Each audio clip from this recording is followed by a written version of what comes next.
Hello, my name's Nicole Hannan. I am very, very excited to join you all today. This research that I'm going to present is a labour of love for me. My daughter is 11 years old and she has EoE, and the reason I got into research into EoE is because I wanted to help other families who are living the same sort of journey that we've been living, and I also wanted to find out what sort of experiences other people had had when dealing with this disease and going through the healthcare system in Australia. So as you can tell, hopefully, I'm very passionate about this topic. I have been presenting these findings at research conferences and writing papers for publication, and nothing really compares, in all honesty, to presenting it to the people who, I'm sure some of you actually were the ones who filled in this survey for me. And I'm just very excited to give back to all of you, and thank you for your time. So right now I am finishing I'm in the middle of a PhD.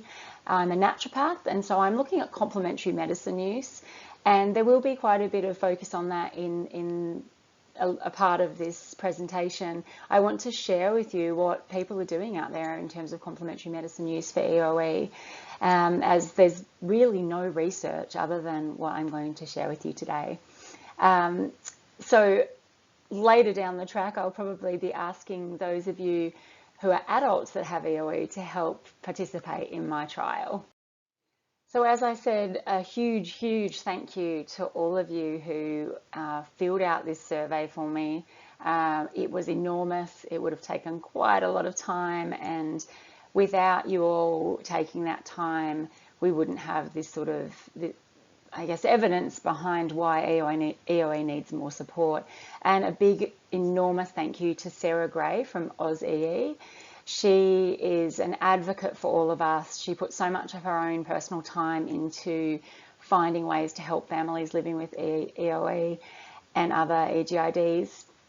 And she has been an incredible help to me personally in making this research happen and helping me in any way she can. So thank you very much, Sarah, for all of your help.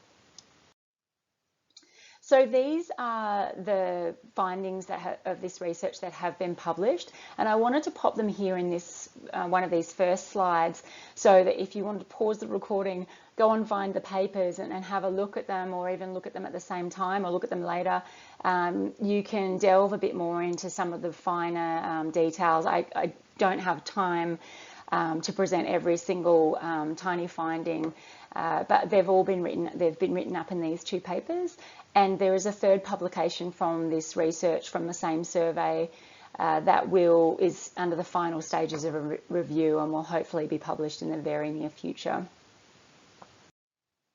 So I put this slide in as a bit of a automatic slide because I generally need it when I'm presenting at conferences and people don't know what EoE is about. I feel like it's a bit redundant here. I can probably skip over it a little.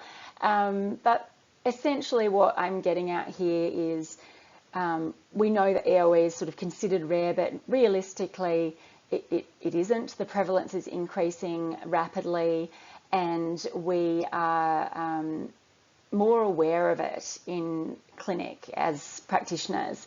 And so hopefully we will start to see a lot more attention paid to EoE within the health system in Australia. As I said, that last bullet point, there's minimal research into complementary medicine use. I haven't seen a single clinical trial into any sort of complementary medicine intervention for EoE that has been published at this stage.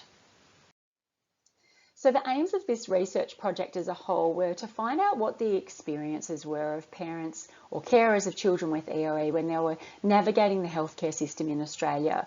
We wanted to know what sort of treatment burden and disease burden was associated with this disease. So how much time was it taking up in people's lives? What were the costs associated with it?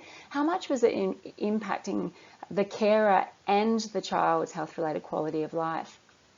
And we wanted to look at, I've written complementary medicines here, but we actually did look at pharmaceutical medications and as well, and I'll present those findings shortly. So what we did was a national cross-sectional online survey. So we sent a link out, we circulated it, sent it out to lots of specialists, circulated it through EoE and other social media channels, and the participants that we were aiming for, who ended up filling it out, were carers or parents of children who were under 18 or 18 years of age, 18 years or under, with EoE. We used a number of different survey tools, so surveys that have been used in other research and have been well validated, and we ended up covering these 5 domains. So quite a lot of information was collected.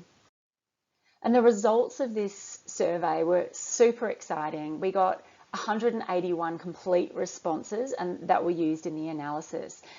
We did have over 230 results come through, but by the time we took away some duplicates or some that hadn't been completely filled out, or there were a few things that didn't quite meet the inclusion criteria, we still had 181. And that is really a huge number in EoE research.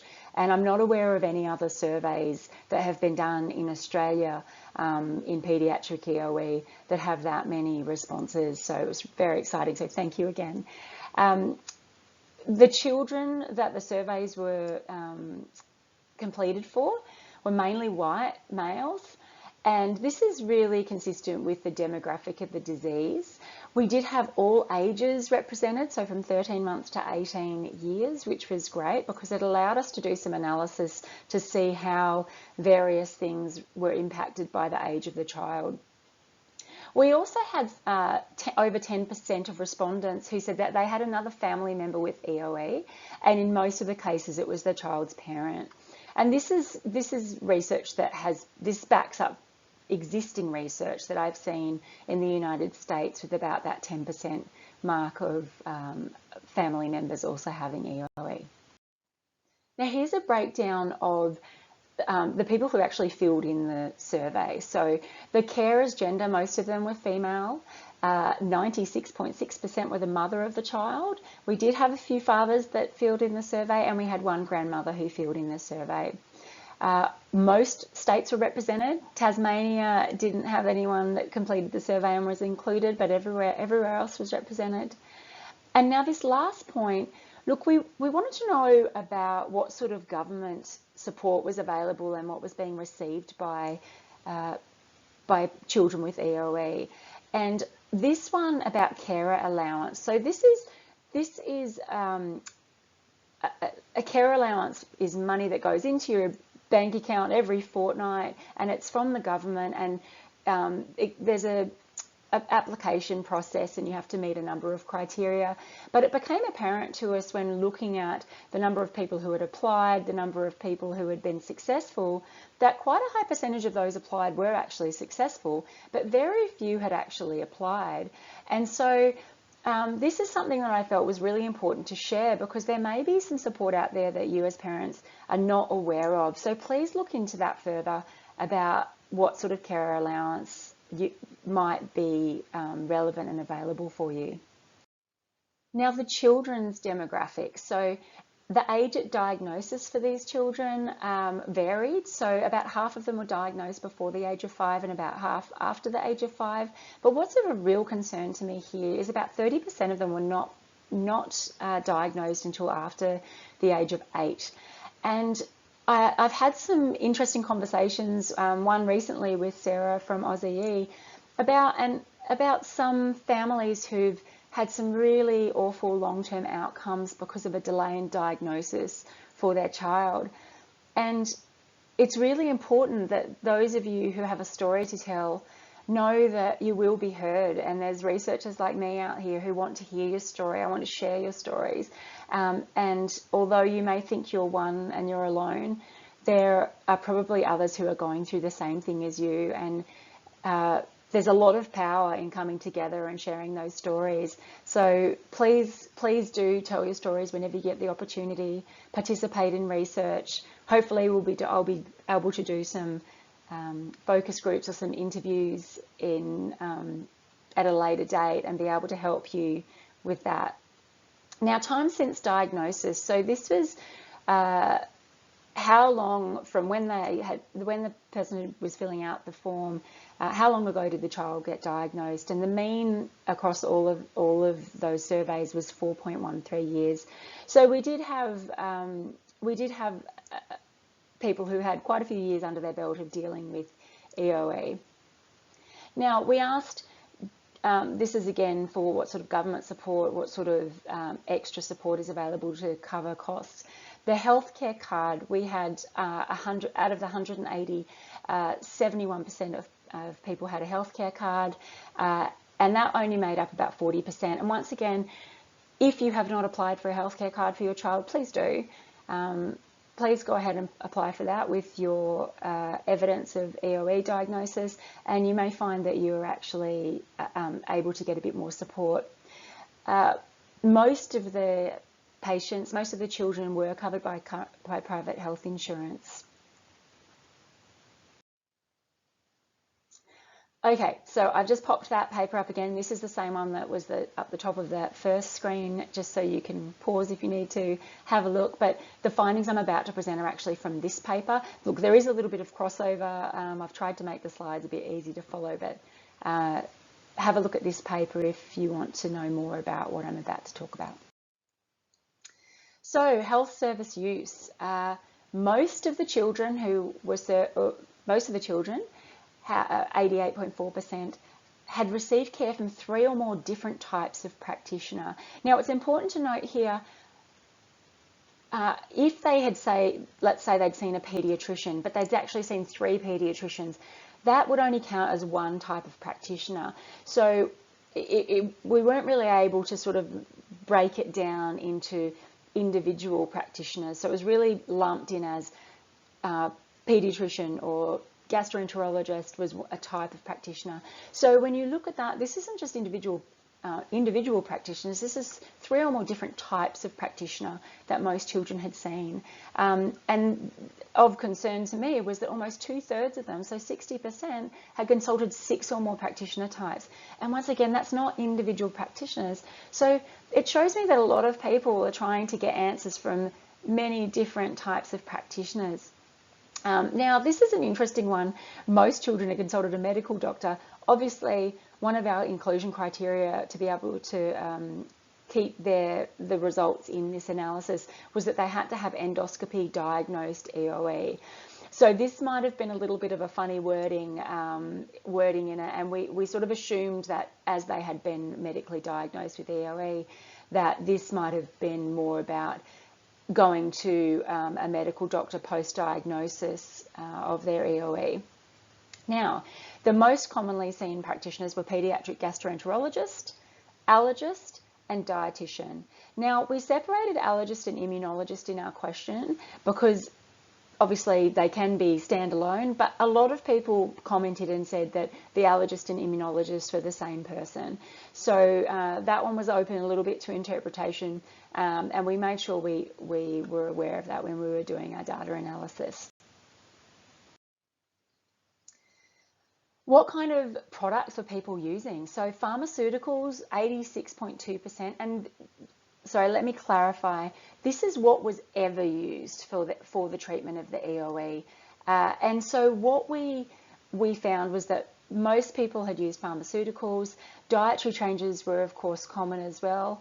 So 78.5% of people had done either an elimination diet or elemental formula. And majority of people, so 60%, had used some sort of complementary medicine product. And by product, I mean something like a vitamin or a herbal medicine. And almost a quarter had used some sort of complementary medicine therapy. So by this, I mean massage or acupuncture or yoga, those sorts of things. Now, most had used reflux medications, which I'm sure is not a surprise to any of you. But when we looked at the complementary medicines, probiotics and nutritional supplements were the most used products. So almost half of people had actually used either a probiotic or a nutritional supplement at some time for the treatment of the EoE.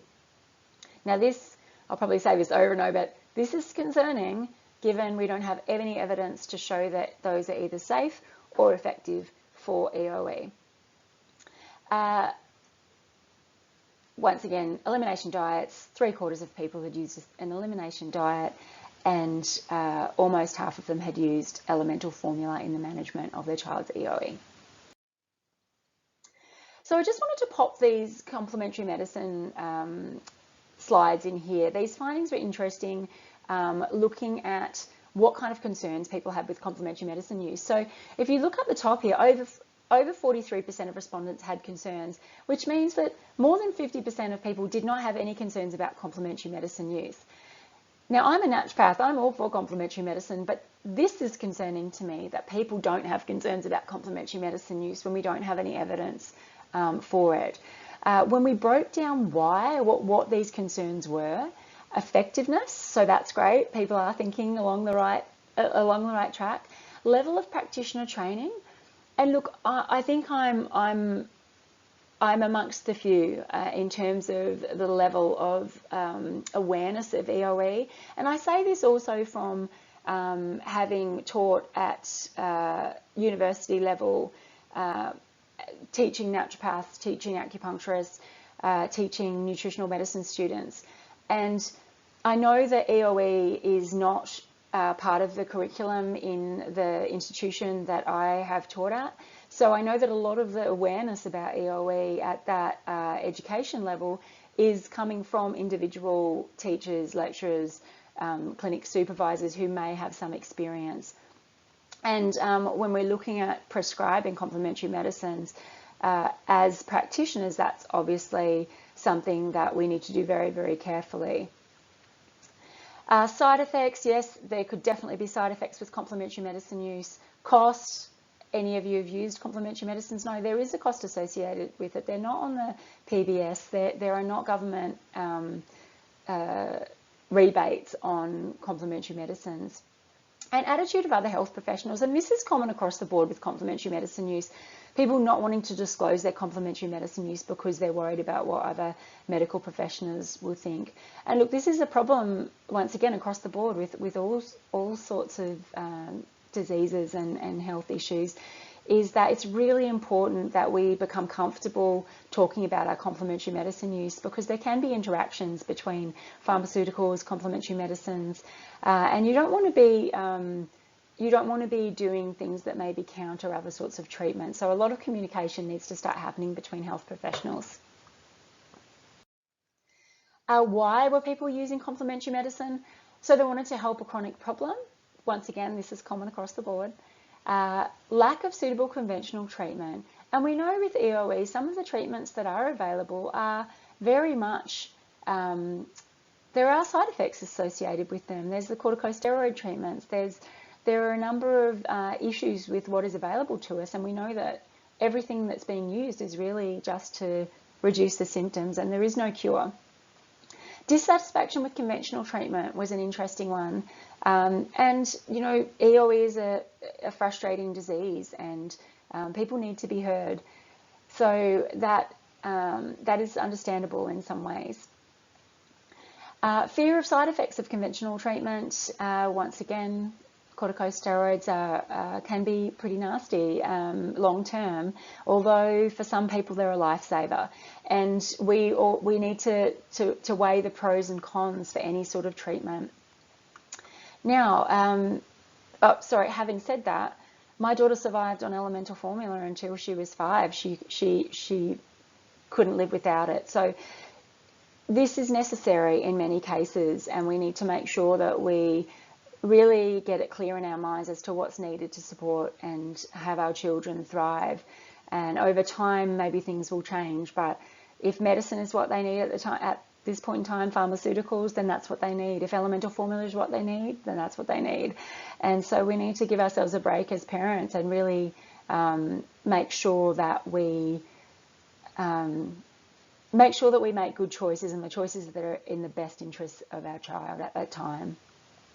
So this was, oh sorry, I've cut off my sentence, but it says better underneath there. So some carers, when they were talking about the reasons for complementary medicine use, they had a little box where they could write some comments. And we had some comments like they had no other options, desperation to make my child feel better. And this is something I can relate to as a parent, and I'm sure you, if you're a parent, you can probably relate to this as well. So more results from this survey. We found that self-prescribing of complementary medicines was the most common way that that EoE children were given complementary medicines. It was generally the carer or the parent who was prescribing it, which is really concerning, because I would like to know, where are they getting the information? Where are they? What is their understanding of the disease? What is their understanding of the safety and efficacy of the complementary medicines? And how is that self-prescribing happening in the absence of any evidence, especially when we don't know what sorts of reactions might happen? So nutritional supplements were most commonly prescribed by the dietitian, a paediatric gastroenterologist, and naturopath was a less common prescriber of any nutritional supplements. I know that iron supplements were one of the ones that were most commonly prescribed. Vitamin D was another one that was used on a daily basis. And allergists sometimes prescribe nutritional supplements as well.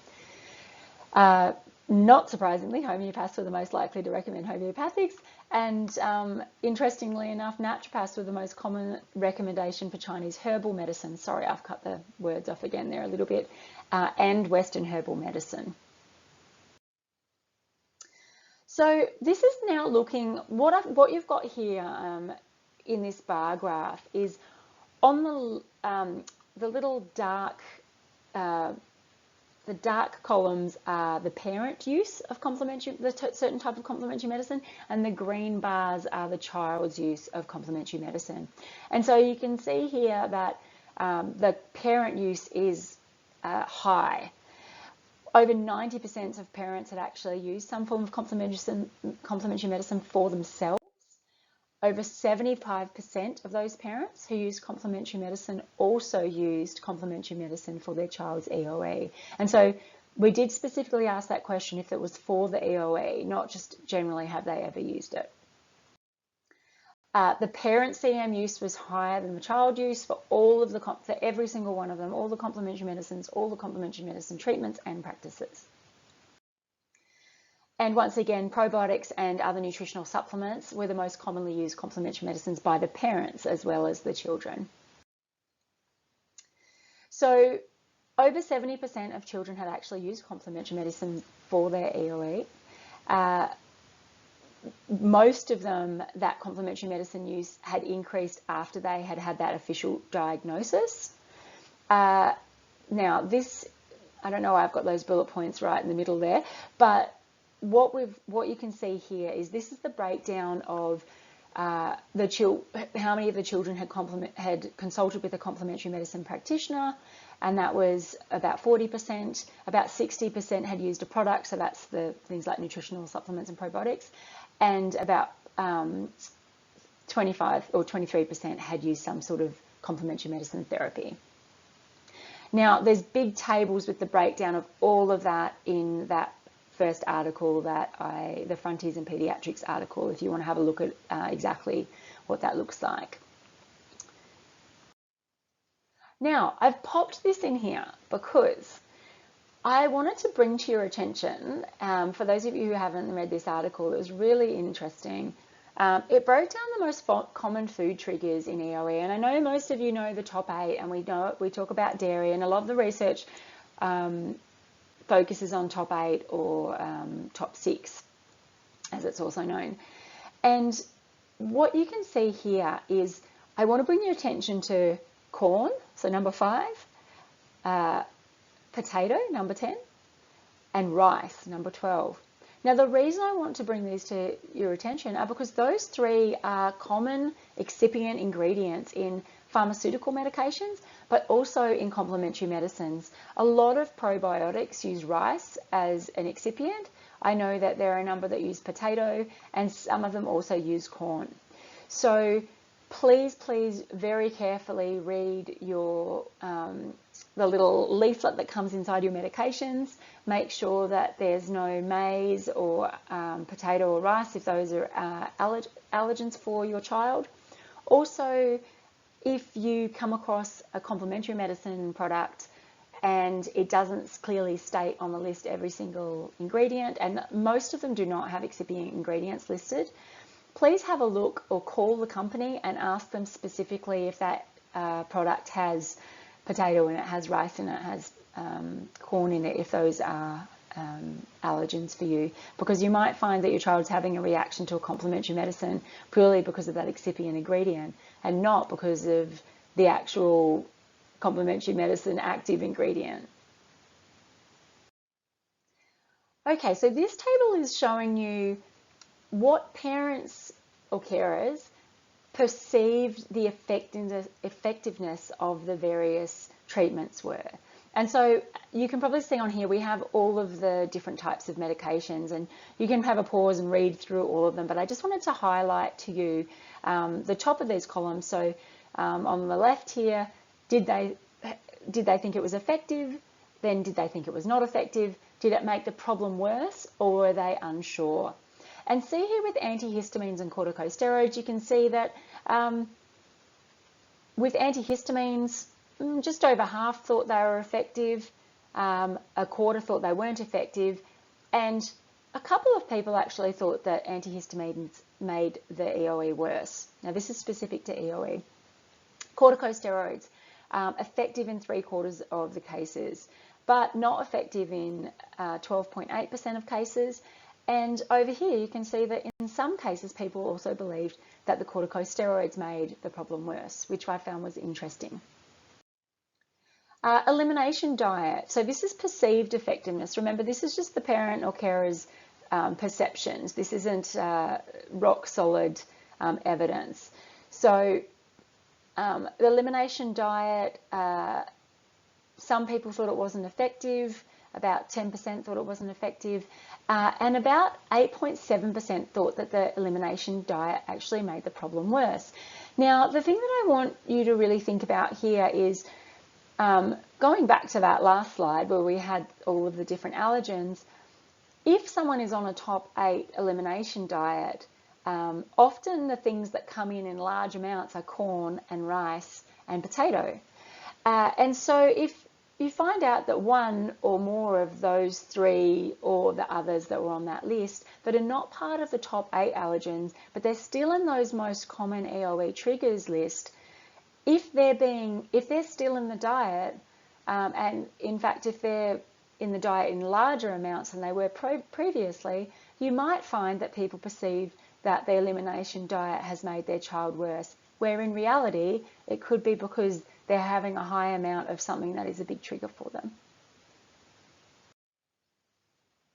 Homeopathic medicines and massage. So massage seemed to be, equally effective, not effective. Some people were unsure about it. Didn't seem to make the problem worse. But homeopathic medicines, see here about 15%, that's only 2 people, not that many people had used homeopathic medicines, but there was a perception by some parents that it made the problem worse. And I wanted to flag with you that sometimes homeopathic medicines have lactose in them, and that may be something that your child is sensitive to. So please be careful if you're taking the little tiny pilules or tablets of homeopathic medicines, and make sure that if your child has a lactose issue that they do not take those. Nutritional supplements, probiotics, less than half thought they were effective. Less than a quarter thought they were not effective. So you've got a bit more effective than not effective. Some people again did think that that made the problem worse. Once again, could be about excipients in the products, and a lot of people were unsure. Relaxation and Western herbal medicines, they didn't make the problem worse. Not many people were unsure, but quite a lot of people said that they thought they were effective, so that was really interesting. Might need some more research in that area. Now, the following is about my research on the burden, and I found this so interesting, and I'm really excited to share this with you. And this is more real life, everyday. How is this actually affecting you? So treatment burden, we looked at expenses. Now, there was a substantial out-of-pocket cost for living with EoE. So this was treatments, practitioner treatments, treatments and visits to practitioners. We were looking at an out-of-pocket expense, so after health fund rebates, after healthcare cards, etc. We were looking at over $3,000 was the mean annual out-of-pocket expenditure. So each year, that was what people were looking at. Most people, so over 70%, indicated that they were actually having a harder time managing on their income since their child was diagnosed with EoE. 61% also stated that their current income, so at the time of taking the survey, was described as difficult or impossible some or all of the time. So there is a really substantial financial burden that is associated with this disease. Most children, this is burden of treatment, most children, so 71% were taking one or more pharmaceutical or complementary medicine a day. 23% were taking 5 or more each day, which is a lot for a child to be taking. And this was alarming to me that 8%, so that's what almost 1 in 10, were taking between 8 and 11 products a day. So that's complementary medicine products as well as pharmaceutical products. But 8 to 11 is a lot. And it shows that we need more answers and we need more options. So work concentration, this is for you carers out there. I'm sure you can probably relate. This is, I could say it's a real life picture of me, but it's not. This is how I feel when trying to get my work done and dealing with EoE. Although, in all honesty, my daughter's doing very well now, so I can't really blame that on the EoE. But look, I do look like that when I'm doing complex data analysis for these findings. So I'm sure that a lot of you are feeling distracted at work, and that's what our survey showed. We've got work concentration and routine was massively impacted by having a child with EoE. Mean work days missed and this was in the last 30 days, was 2.2 work days. And look, that's a lot of work days. That's a day a fortnight, more than a day a fortnight that you're having to miss work purely because of your child's EoE. Children missed a mean of 4.2 days of school in the last 30 days. Once again, this represents a significant burden and, lost learning time. Now, nearly 20% of children attended appointments that took more than 1 hour a week in the last 12 months. And look, sorry, it doesn't have to be one appointment. It can be multiple appointments that take more than 1 hour a week.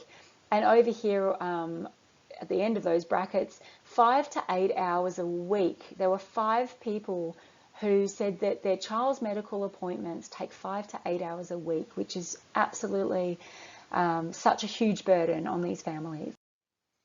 So now looking at the health-related and quality of life of the child, we used PEDS-QL, and it was a specific EoE module. So this was a survey that's been designed specifically to find out what the quality of life is in children with EoE. Now, see I've got here 61.1 in bold. This was on a scale of 0 being the lowest possible quality of life and 100 being the best possible quality of life. And you can see that we're really just tipping it just over into the happy place, but it certainly isn't up at a high quality of life. The lowest quality of life was found in the younger age group, so that was infants and then toddlers, and the quality of life of the children increased as the age increased. So some of the things that we found were significant predictors of that low quality of life came back to income. So that ability, when carers describe their ability to manage on the current income as difficult some of the time, difficult all of the time, or impossible, in each of those cases, the quality of life of their child was lower. Also, we found that diagnosis between 2 and 4 years old when compared to diagnosis between 13 and 23 months actually lowered the quality of life. So the earlier the diagnosis, the better better the quality of life of the child. Now this one you'll relate to. I feel like you can all look at that picture, and any of you who had a baby with EoE and went through that really tough time, you can relate to this lady who's lying here wishing for some sleep and probably hoping that her baby stops throwing up on her and screaming in pain. Poor little love. So my heart goes out to all of you who can relate to that picture. And what we did find here, and this was not a surprise to me in the least, was that more than half of carers reported that their quality of life, their own quality of life, had reduced since their child's diagnosis. Carers of children aged between 13 and 23 months, so the infants, had the lowest quality of life. So this BCOS score, this is another survey that was done, and this measured the change in the quality of life before and after their child's diagnosis. Carers with children aged above 13 years had the highest quality of life. So they've gone, obviously, most of the time when we were noticing that when the child was getting older, the quality of life was improving. Significant predictors of that lower health-related quality of life of the carer were, again, financial, reduced ability to manage on the income. And interestingly, we found that missing more than one workday in the previous 30 days was a predictor of lower quality of life for the parent. And I don't know what you all think about this, but I wondered if that maybe had something to do with that lack of ability to interact with adults and be outside of that carer environment, just to be in sort of, although work for some people isn't their favourite place, just being in a different environment can sometimes give you a break from the grind of what it is to live with EoE. So wrapping it up now, I've got a few little slides here, and I've probably harped on a bit about it, so you probably know what I'm going to say, but look, complementary medicines, particularly probiotics, other nutritional supplements, they're used a lot, but we need to know, are they safe? Are they effective? One thing that I wanted to flag here as a naturopath who has looked a lot into complementary medicine or probiotic specific research is I want you all to know that probiotics are very, very case specific, and there's a lot of research now on probiotics, but they're very specific to what you're dealing with, condition specific. So it's not a one-stop shop. Often people will try to sell a multi-strain or a high colony forming units product, but this is not what we are finding is having success clinically. So we really need to look carefully about, are probiotics good for EoE? And if so, what exact probiotics, what exact species and of that probiotic are going to be effective? And I have a few ideas that may form part of my PhD research. We'll see what pans out over the next year or so. Some medicines cause reactions in EoE, are perceived to cause cause reactions. We need to be, and this is complementary medicines and pharmaceutical medicines, we need to be aware, we need to know what sort of risks are associated as practitioners and also as carers who are self-prescribing. We need to know the risks associated with what sort of recommendations we're making to make sure that we're not actually making things worse for our child or ourselves. If you're an adult listening to this, this is going to be useful for you too, an adult with EoE, I should say. Now, better information. We need so much more information. I'm doing as much of the complementary medicine research as I can. Hopefully there's going to be other people out there doing this sort of research, so we start to get some really great information available. We need information about the disease itself. So what is EoE? How do we assess it?